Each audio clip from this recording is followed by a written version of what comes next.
Ladies and gentlemen, dear colleagues, welcome. My name is Denis Hanzalek, and you are watching the 48th talk of our scheduling seminar.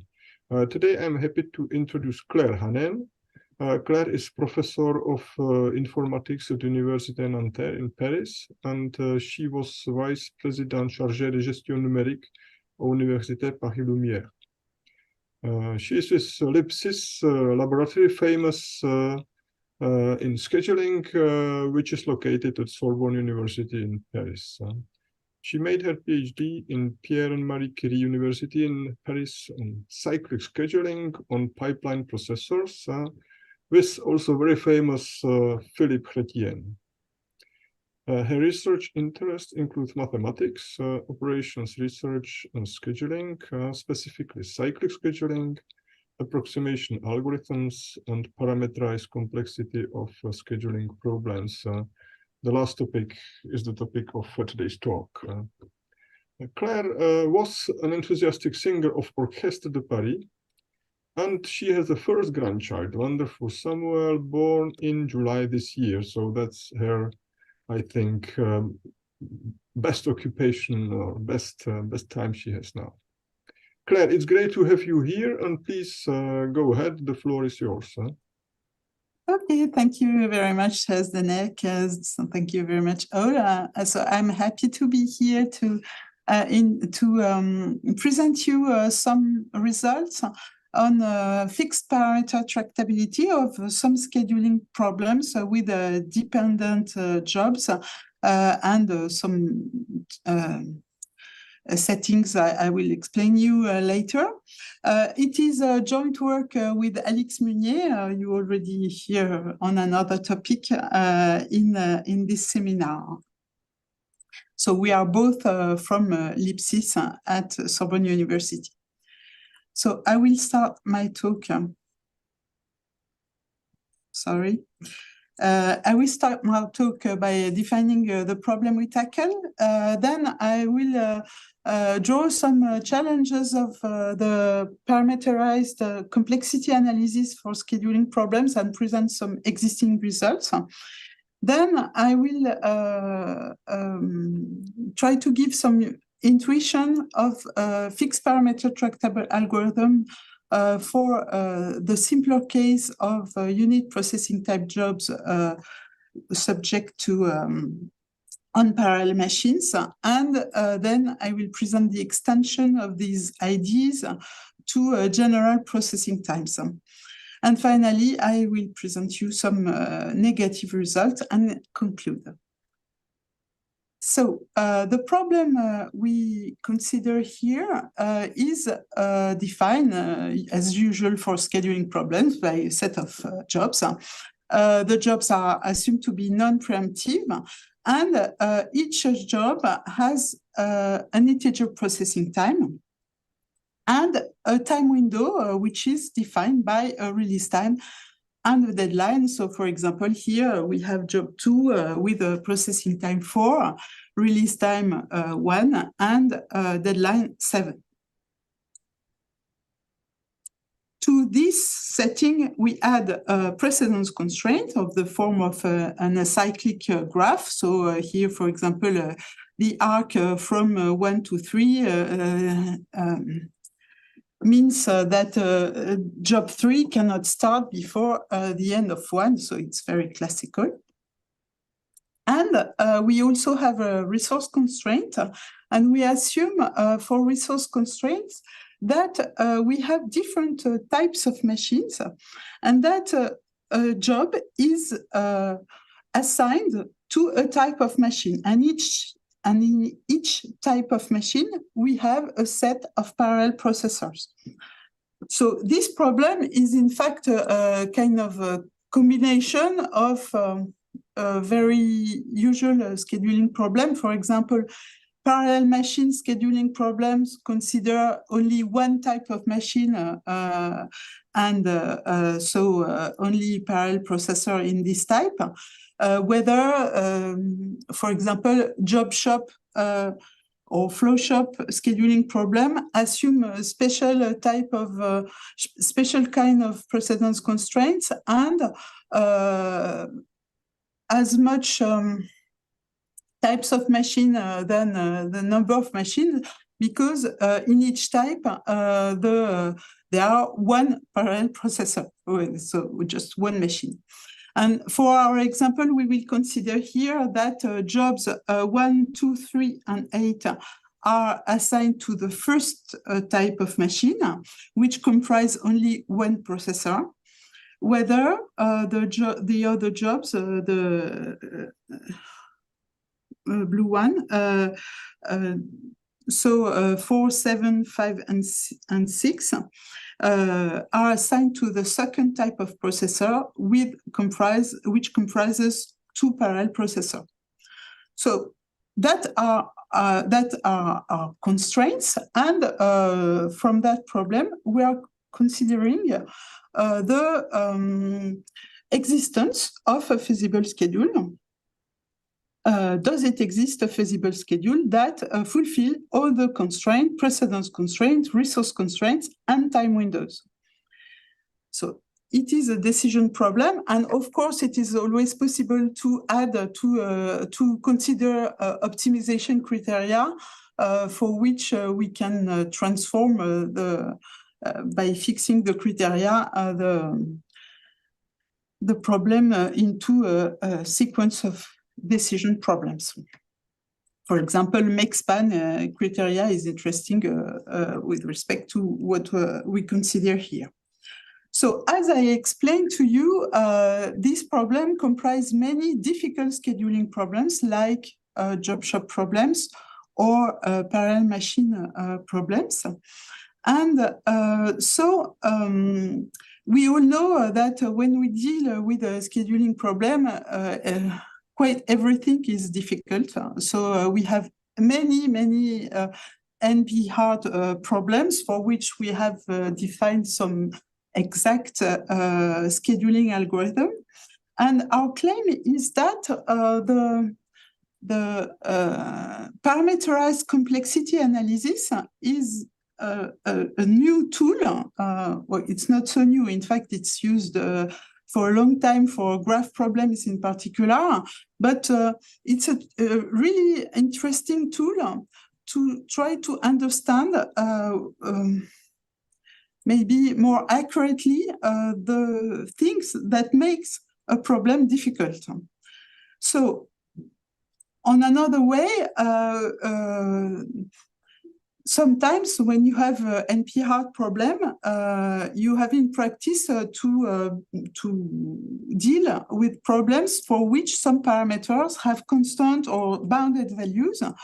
And the question arises whether you are able to provide a polynomial algorithm when these parameters are bounded. On the other hand, which parameters are interesting and relevant for scheduling problems? So, with all these questions, we will try to present some of the results we had with Alix, and about the parameterized complexity of some basic scheduling problems related to the problem I presented you previously. But before going into the problems itself, then I will present, just draw some recall on the parameterized complexity classes for problems. So a parameterized problem, it's a problem, it's a decision problem, I would say. So the instances have fixed size, we will call n, and we have a parameter k. I will show you some examples of parameter later, but imagine that you have a parameter k, and there is a really desirable class. The most desirable class is the FPT class. FPT stands for fixed parameter tractable. And a problem belongs to this class if it can be solved by an algorithm, which complexity is a function f of k of the parameter times a polynomial on the size of the instance. So this means that when the parameter is bounded, then this algorithm will always solve the problem in polynomial time. But of course, all problems cannot be FPT for all parameters, and there are other class of interest in this parameterized complexity analysis. The two classes I draw here are the classes XP. XP is the class of problems for which we also have the property that we have an algorithm that is polynomial when the parameter is bounded, but as you can see here, the degree of the polynomial function depends on the parameter. In the FPT case, it does not depend on the parameter. The degree of the polynomial on the size of the problem does not depend on the parameter. But in XP, it may depend on the parameter. And we have another class, which is interesting too, which is para-NP. Para-NP is defined similarly than NP relatively to P. Para-NP is the class of problems, parameterized problem, for which we are able to provide a non-deterministic fixed parameter tractable algorithm to solve them. So exactly as NP is the class of problems for which we have a non-deterministic polynomial algorithm. And of course, in this theory, there are also reduction from one parameterized problem to another, and the problems that are complete for a class, for a given class. And there is, for the class para-NP, there is an interesting property that says that if we are able to prove in the ordinary complexity theory, NP completeness and so on, that problem is NP complete for one fixed value of the parameter, then we know we can, Flum and Grohe prove that then the problem with parameter K is para-NP complete, so belongs to the most difficult problems of the class para-NP. And in the middle, you can see you have also classes of problems called the W hierarchy. So I will show you some results that show that we are in W2 class, for example. So it's a hierarchy, but the important thing for this talk to remind is that it is assumed that all these classes are distinct. So this means it is not assumed, it is conjectured that all the complexity class are distinct. So that means that if we are able to prove that, for example, the para-NP completeness of some problem, there is really few hope that for this parameter, we could find a FPT algorithm for the problem. So I will call a positive result when we are able to prove FPT that the problem is solved by a fixed parameter tractable algorithm, and negative for any other completeness result for a given class. Now, what are the interesting parameters? We return to our scheduling problem that can be used for this for such kind of problems. So I listed some here, but I want to recall that in January 22, Dvir Chapter gave a seminar in this international scheduling seminar.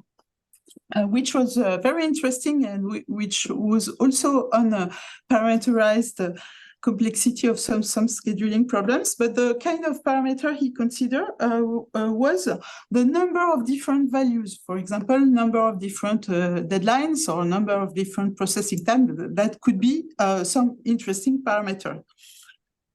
But there are other parameters. For example, the make span, which can be a parameter, the number of machines, of course, which is a parameter that can be bounded in real instances, the maximum processing time, the slack, which measure when you have time window, the number of positions a job can have in its time window.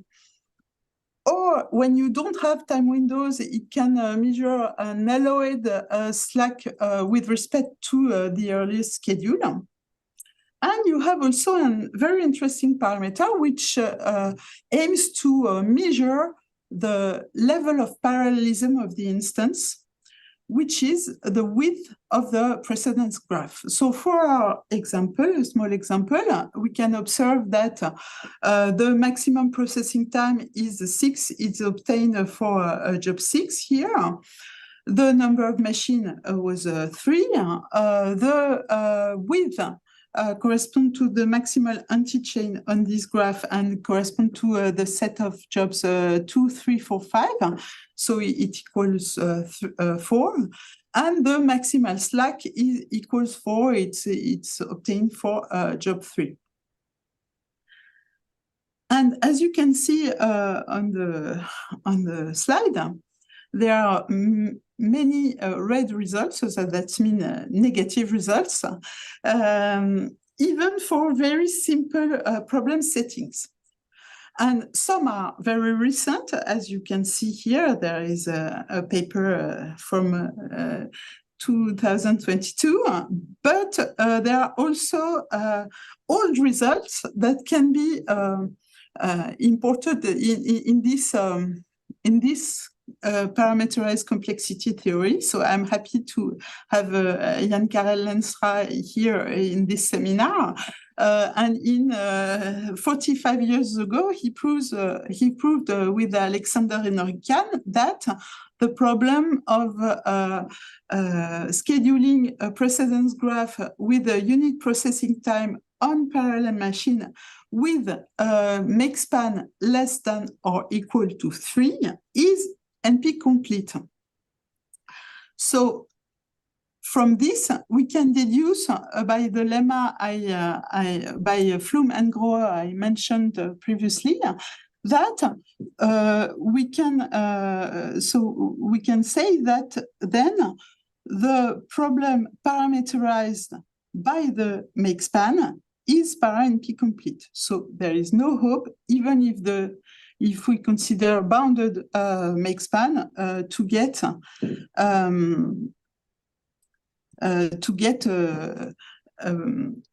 FPT algorithm.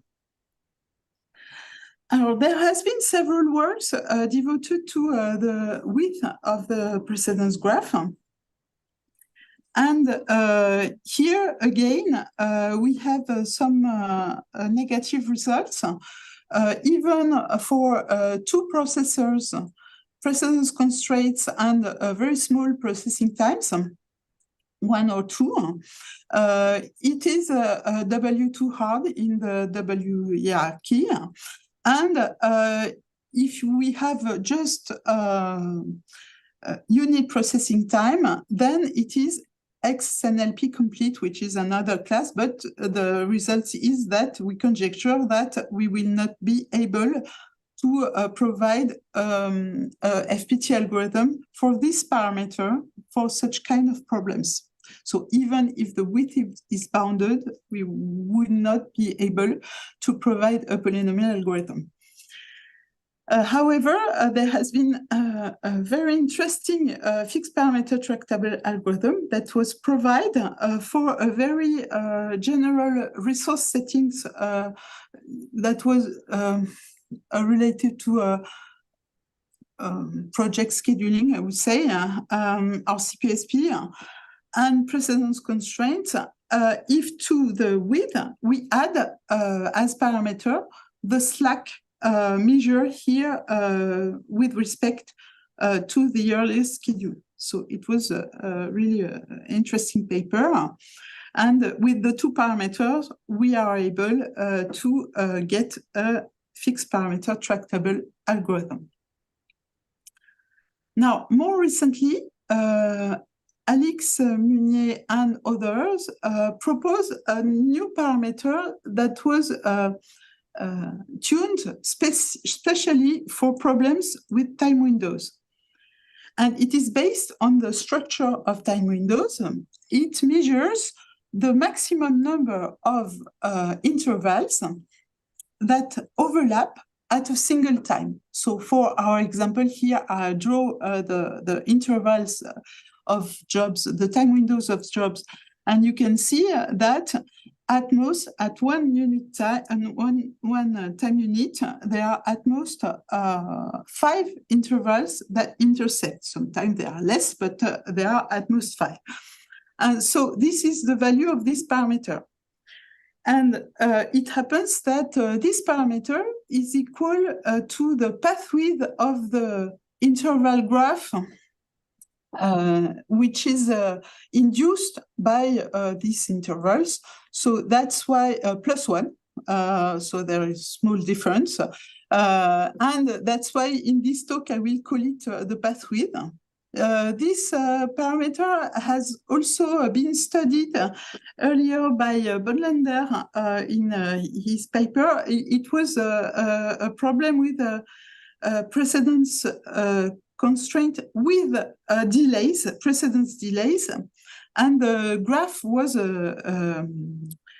just reduced to some chains, unit processing times.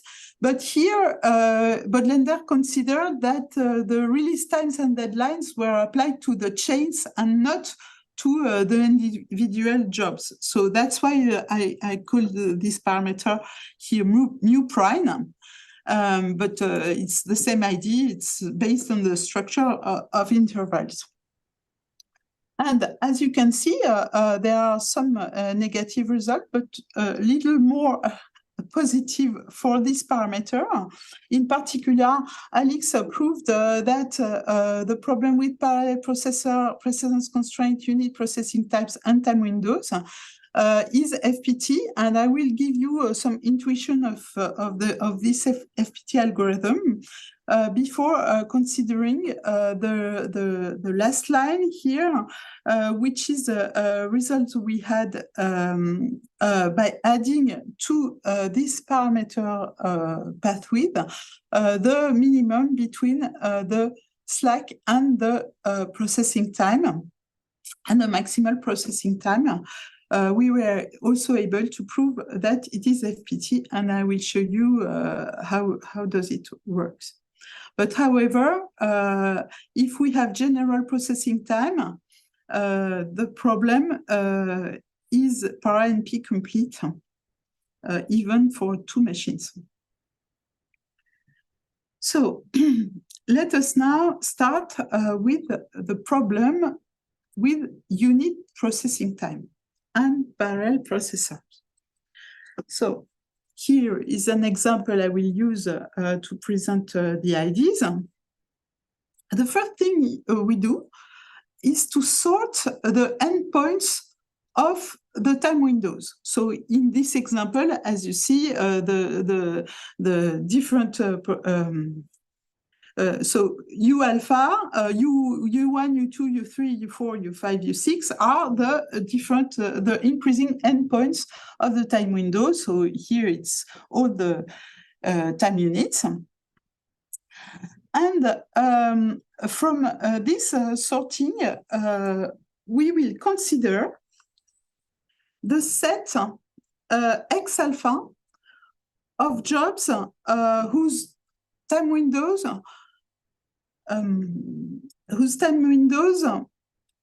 overlap the interval between U alpha and U alpha plus 1. So for example, here you have this green strip which try to figure the interval between U3 and U4.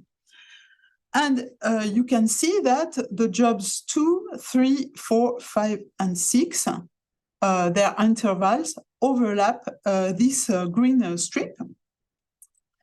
So this set X3 is 2, 4, 5, 3, 4, 5, 6. And of course, the cardinality of such a set is related to the parameter we get, which measure the maximum number of intervals that overlap at a single time. And in fact, we know that the cardinality of X alpha for all X alpha is always not greater than the parameter mu. And for our example, it is in fact exactly equal to the cardinality of X3. Now, knowing that, we will now consider a schedule. So this is a feasible schedule. And instead of thinking about a schedule as a sequence of time units in which we have to decide the assignment of some jobs and the two machines, we will think about a schedule as a path on a state graph. And for example, here, for this schedule, we start from the empty schedule. Then we have a schedule that ends before U2, which is only job 1. Then we have before U3, we know that we have jobs 1, 2, 4 that are scheduled. Then we consider the jobs that are scheduled before U4, etc. So finally, a state, it's associated with a set of jobs that are completed not later than the next endpoint, U alpha plus 1. And we can observe that in such a set of level alpha, we need to have at least all jobs that should end before U alpha plus 1, so the jobs which deadlines are less than or equal to U alpha plus 1. And this set of jobs is called Z alpha, and it is completely independent of, in any schedule, a state of level alpha should comprises this subset Z alpha. And of course, there are other jobs. We call them P of V. V is the state name. So now, what happens for P of V? P of V is a set of jobs whose deadline are greater than U alpha plus 1. So, for example, here, if we consider 1, 2, 3, 4, 5, they all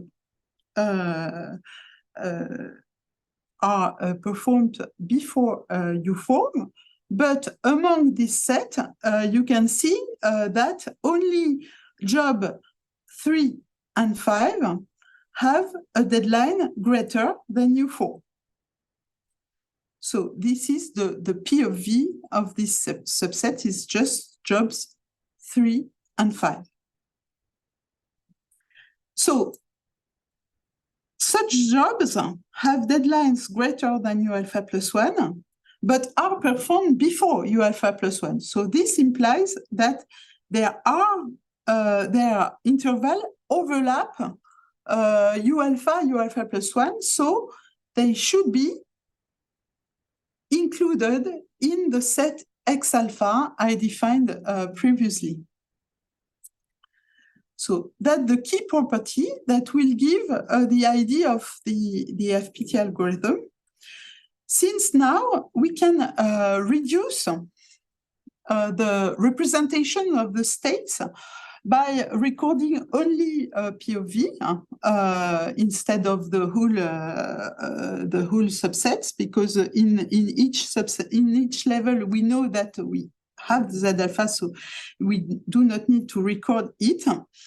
And the fact that these subsets are included in X alpha for each level alpha, it means that for a given level, there are at most 2 to the power of mu different subsets, because we know that the set X alpha has a cardinality less, not greater than our parameter.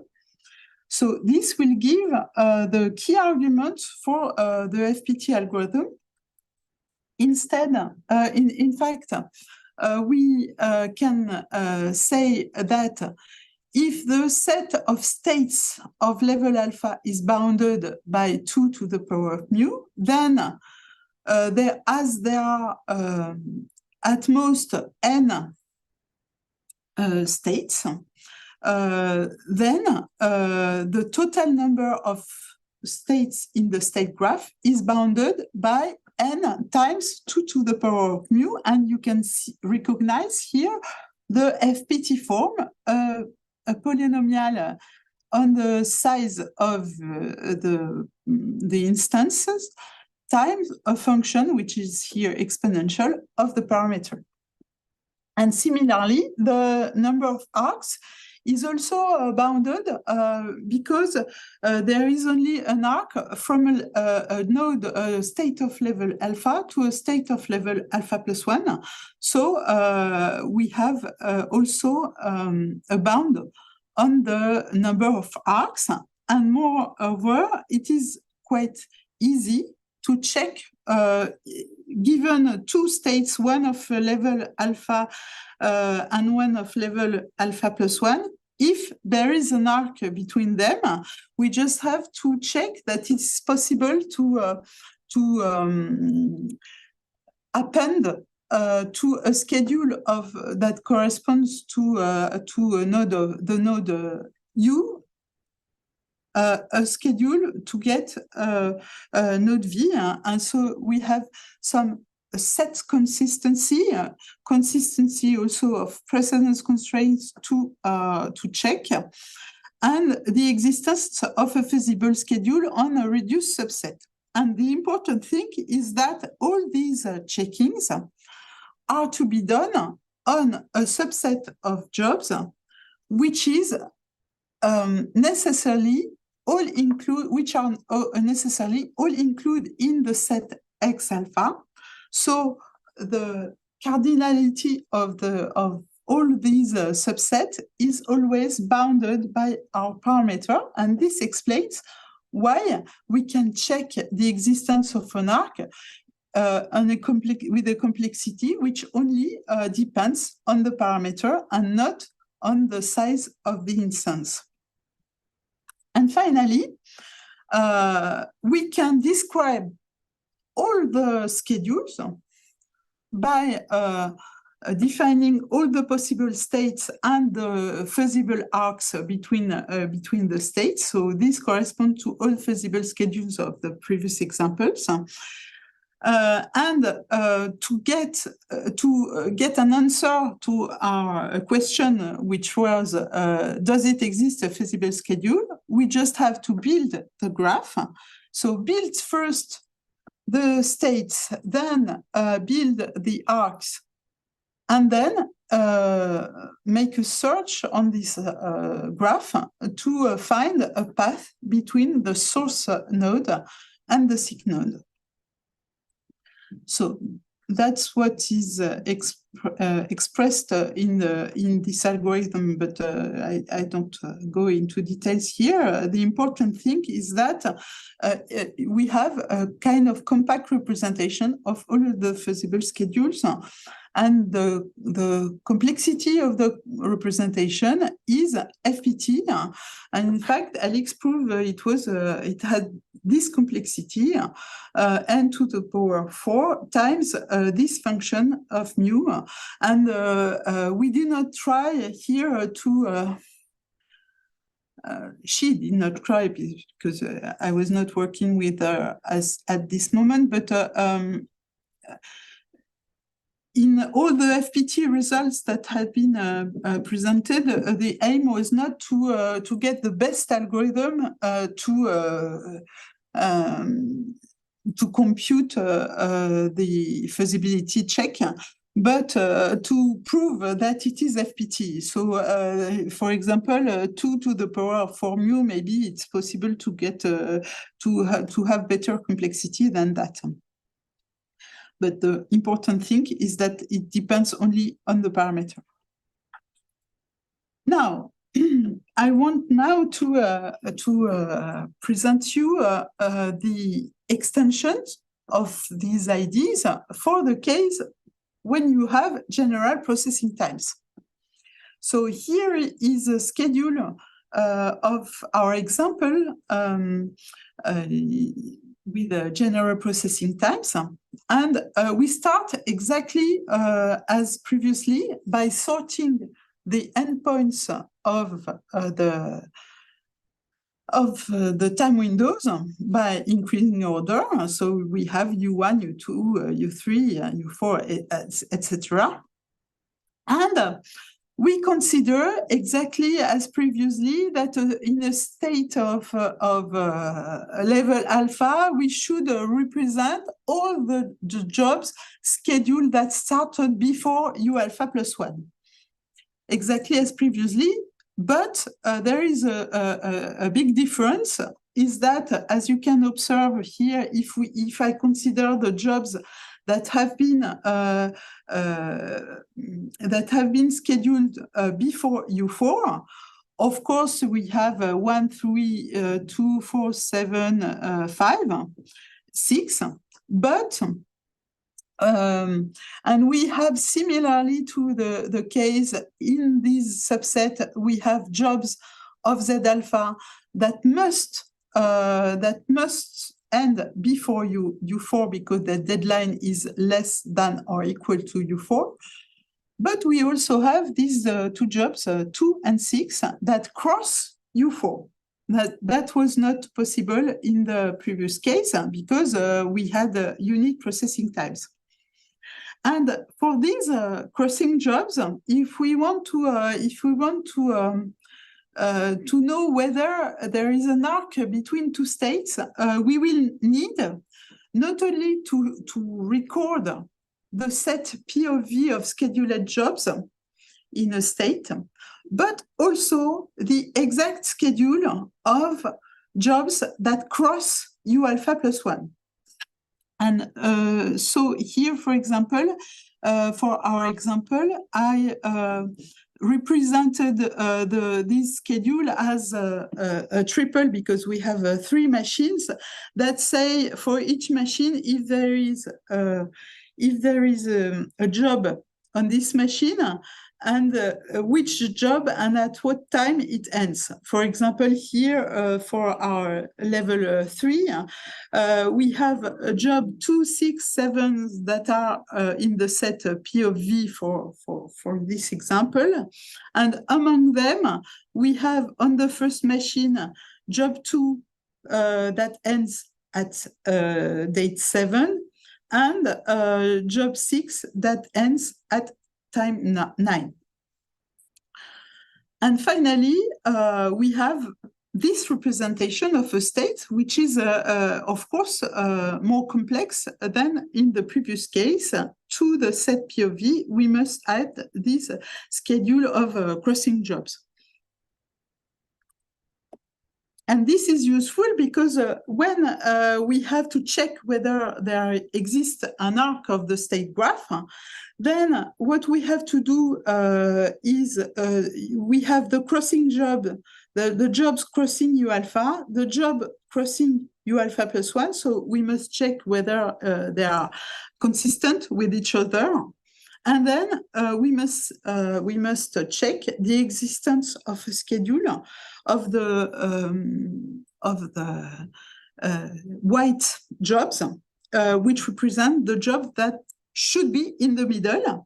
And all these jobs are also in the set X alpha, so their number is necessarily bounded by our parameters. So checking whether there exists a feasible schedule in such a setting can be done in a time that depends only on the parameter.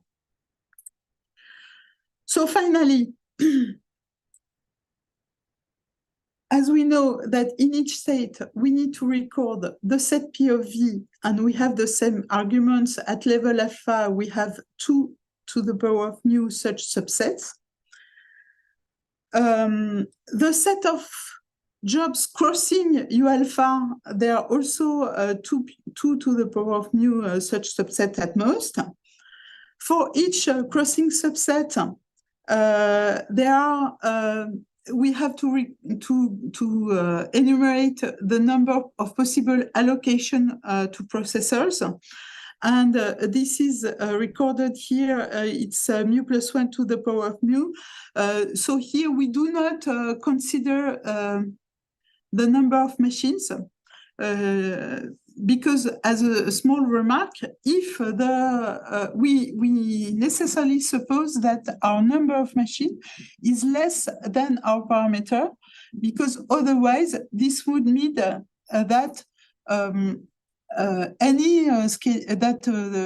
the machines are not do not define real constraints, because we know that there would be at most mu jobs at the same moment, and so they could all fit on the machine if there are enough machines. So we assume that the number of machines is less than mu, and that's why we can express the number of allocations with respect to mu.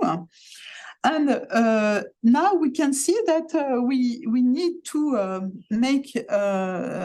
to use another parameter, because if we have to record the exact schedule of job crossing U alpha plus 1, it will depend, the number of such schedule will depend on the number of positions a job can have with respect to its crossing U alpha plus 1. So it is clear that the number of positions of a job is less than the slack of the job, because it measures exactly this, the number of possible positions. And it's also less than the maximal processing times, since we know that it crosses time U alpha plus 1. So that's why we have, we need, for this approach, we need this new parameter, which is the mean between the slack and the maximum processing time. And with all this, we were able to provide a FPT algorithm for our problem with typed tasks, precedence constraint, time windows, with these 2 parameters, mu, the path width, and the minimum between the maximum processing time and the slack. Now, we were able to prove this result, but maybe we could ask whether there could be another algorithm that would use only one of the 2 parameters, because it's just related to our approach and the generalization of the work on unit processing times. And so we can answer this again by the result by Jan Karel,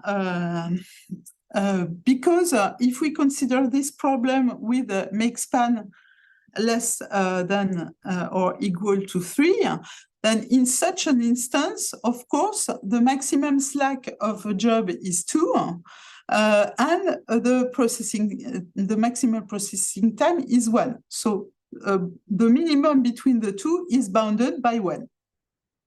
And so as this problem with maximal minimum between Pmax and sigma equal 1 is NP-complete, we can say that necessarily the problem scheduling with only this parameter, Pmax, the Pmax and sigma, is para-NP-complete. So there is no hope, no reasonable hope to find a FPT algorithm for only this parameter for our problem. And so on the other side, if we have only the path width,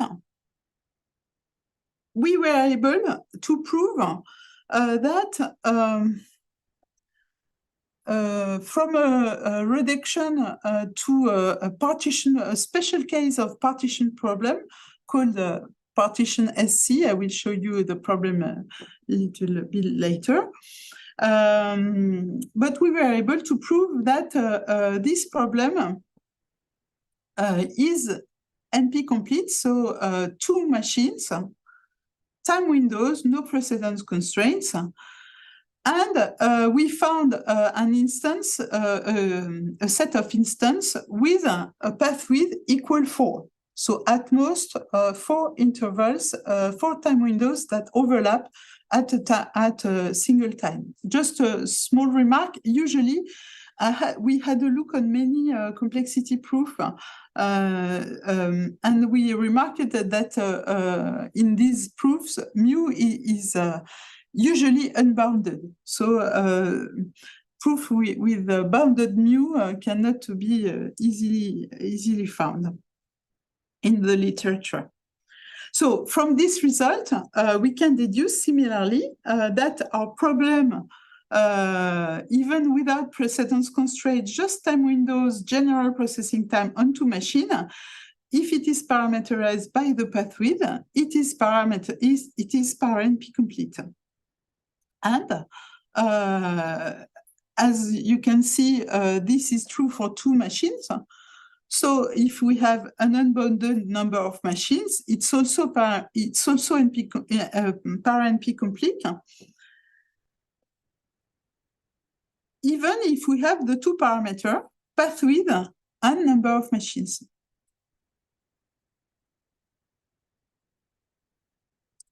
So what is a partition SC for the record? It's a version of partition where we have values A1, AN, such that the odd index value is always less than the even index value, the corresponding even index value. And we have to find a subset of index. In fact, we have to select for each j either the odd index or the even index, not both at the same time. And so that the sum of selected value is equal to the sum of non-selected values.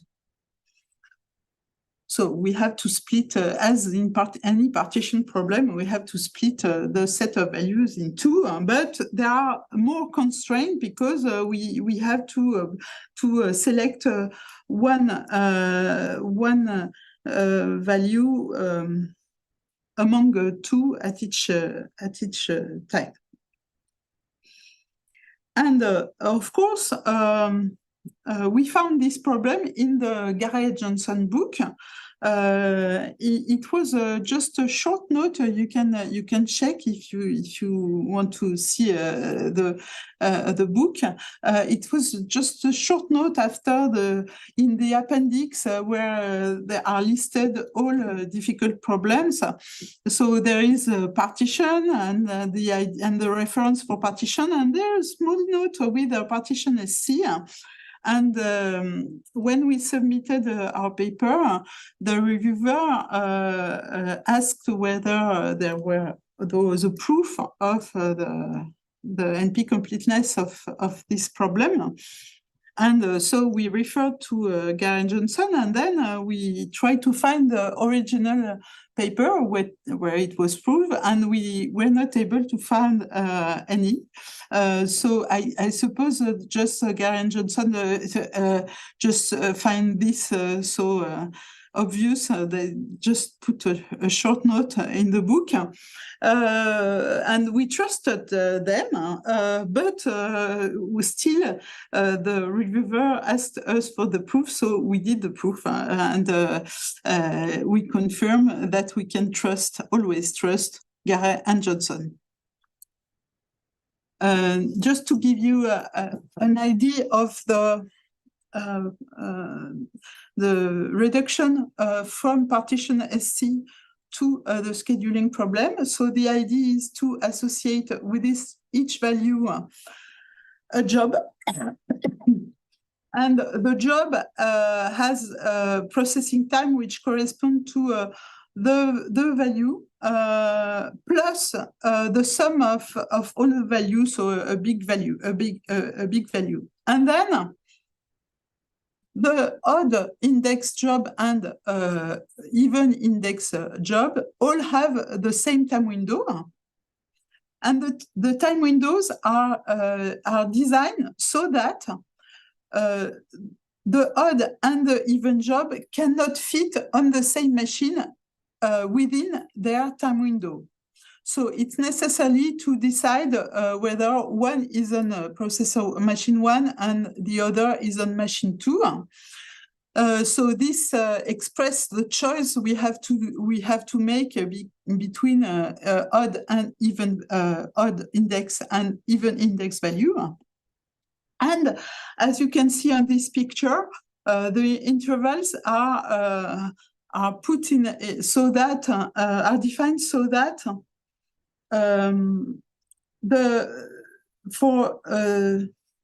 you have an intersection between the interval of a given j with j plus 1, but not with j plus 2. In French, we say en quinconce. I don't know how it's spelled how you say that in English, but it's to give. It's like the singers place themselves when they want to see the chief, of course. And for this particular feature allows us to say that the pathwidth equals 4 because here we have 2 intervals, here we have 2 intervals, so there are at most 4 intervals that intersect at the same time. So I used, for this talk, I use these 2 references you can find on the slides if you download them. So the paper by Alix and our generalization that appears this year in Journal of Scheduling. And finally, I would say that this tuple mu plus maximum processing time is a good parameter to capture the parallelism of scheduling problem. But there are maybe many more interesting parallelism for basic scheduling problems. I think it's interesting also to study the relations between parameters. And we are convinced that parameterized complexity is a wide open field that for scheduling problems, and it's very interesting. It allows us to better understand why are the problems difficult, and I encourage everyone to study this, maybe in order to find a new exact method that could be derived by really working with an algorithmic point of view on these problems. So that's all for me. Okay, thank you, Claire, very much. And now I would like to open the questions, so anybody can unmute now, and don't hesitate to ask the question. So anybody wants to start? If not, I will ask the first question. Claire, may I ask you go back to slide number 8? Yeah.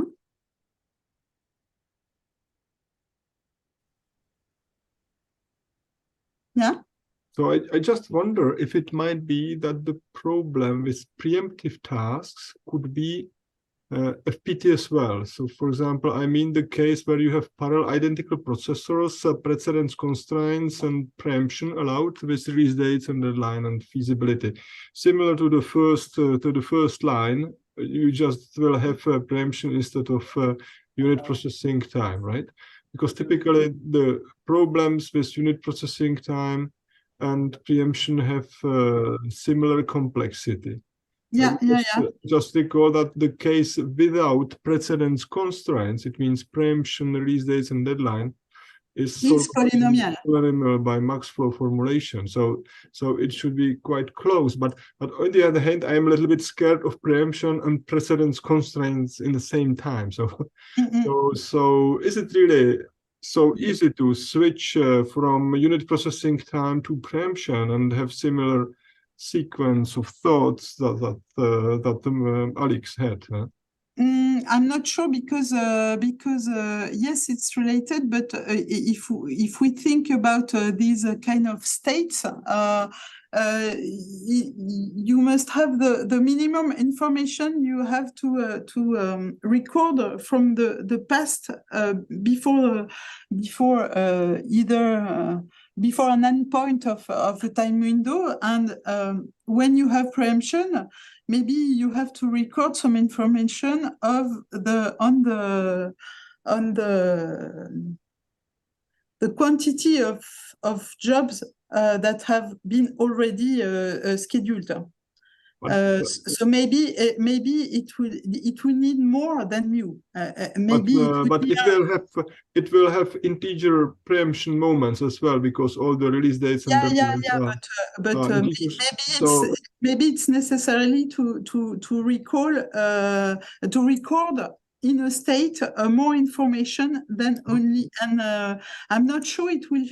I have to think about it. I don't know, in fact, but it might be bounded by the sum of processing times, right? Because it's I think if you had Pmax, probably it will work. But other parameter, right? Have 2 parameters. I'm not sure. I have to think about it. It will have kind of a little bit uglier complexity, probably. Okay, thank you.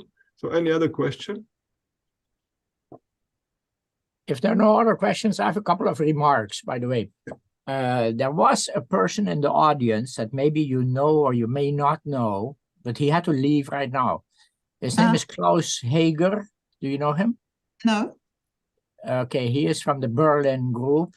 Yeah. Rolf Niedermeyer, and he also works on FPT and scheduling. Yeah. And he actually is going to give a talk today in New York on FPT and scheduling. Believe it or not, there are 2 talks on FPT and scheduling in the world at the same day. And okay, let me tell you a couple of things about remarks on the talk.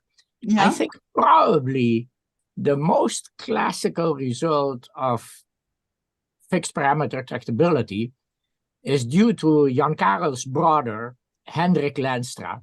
Yeah. And it's his math of OR paper that he says, hey, listen, integer programming is polynomial time if you, how you say that, if you fix the number, of variables. So if you fix the number of variables, then it's not that difficult. The number of constraints, you can increase it as much as you want. It's that may be in any talk. That's what I told your colleague Klaus Hager in his talk that he is going to give later today, that for FPT, that probably is the first result one would start out with. The other thing that I think, that's my observation, you know, FPT has been more active in the graph theory field than in the scheduling field.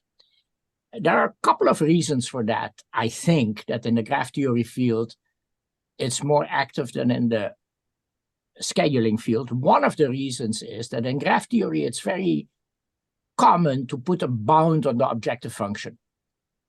What is the size of a subgraph or something like that? If you put a bound on the objective function, then the problem turns out to be FPT. It's not common, although you did it actually with the Jan Karel Lenstra and Renoy Count paper, that you would put a bound on the objective in scheduling. Yeah. Usually you put, actually you did that for the Cmax. For the Cmax, and then you can find, it's harder to find problems in scheduling that you can show there, let's say, elegant problems in scheduling. And the most that you found in your paper also is that you consider the number of machines a variable, not fixed. The moment you consider the number of machines a fixed number, now there are fewer problems to be shown in FPT. The moment you consider the number of machines a variable, then the problem, and also that's why also the complexity results with number of machines being variable very often are graph theoretic, are clique and that type of reductions.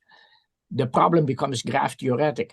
I would like to see actually more examples where the number of machines actually is fixed, okay, because that is sort of more practical relevance, that the number of machines is fixed and not necessarily a bound on the objective functions, but a bound on the parameters of